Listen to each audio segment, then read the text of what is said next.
সব প্রেমের গল্প একসাথে শেষ হয় না, কিন্তু সাকিব অপুর গল্পের শেষটা যেন কেউ কল্পনা করতে পারেনি। বন্ধুরা, আজ বলবো সেই শেষ মুহূর্তের কথা, সেই 5 মিনিটে কি হয়েছিল যা পাল্টে দিয়েছে সব কিছু। শুরুটা হয়েছিল 2008 সালে, কোটি টাকার কাবিন দিয়ে কাজ করতে করতে কাছাকাছি আসা, তারপরে এক সময় প্রেম, কিন্তু মিডিয়ার সামনে সব গোপন। 2017 সালে একেবারে হঠাৎ অপু বিশ্বাস লাইভে এসে বললেন, আমি শাকিব খানের স্ত্রী, এই আমাদের সন্তান আব্রাম।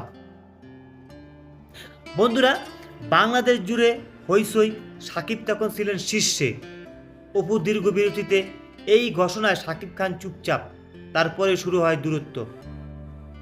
একসাথে থাকা কমে যায়, দেখা সাক্ষাৎ বন্ধ হয়ে যায়।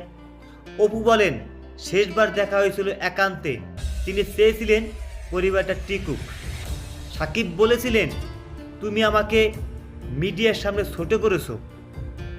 সাকিব খান কিন্তু বলেছিলেন, তুমি আমাকে মিডিয়ার সামনে ছোট করেছো, এটা আমি মেনে নিতে পারিনি। অপু বলেছিলেন, আমার ভুল হয়েছিল, কিন্তু আমি ভালোবেসেছিলাম। ঠিক তখনই সব শেষ।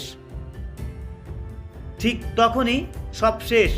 সম্পর্কের 5 মিনিট, আজ সাকিব নতুন সিনেমা নিয়ে ব্যস্ত, অপু নিজের পথে। কিন্তু দর্শকের মনে এই প্রশ্ন থেকেই যায়, যদি সেই 5 মিনিটে আর একটু সময় থাকতো, তাহলে কি সব কিছু বদলে যেত? আপনি কি মনে করেন, সাকিব অপুর সম্পর্কটা কি বাঁচানো যেত? কমেন্টে জানাবেন। আর ভিডিওটা ভালো লাগলে অবশ্যই একটা লাইক দিয়ে পাশেই থাকবেন, আর চ্যানেলটি সাবস্ক্রাইব করতে ভুলবেন না। সবাই ভালো থাকবেন, আজ এ পর্যন্তই। Bye bye.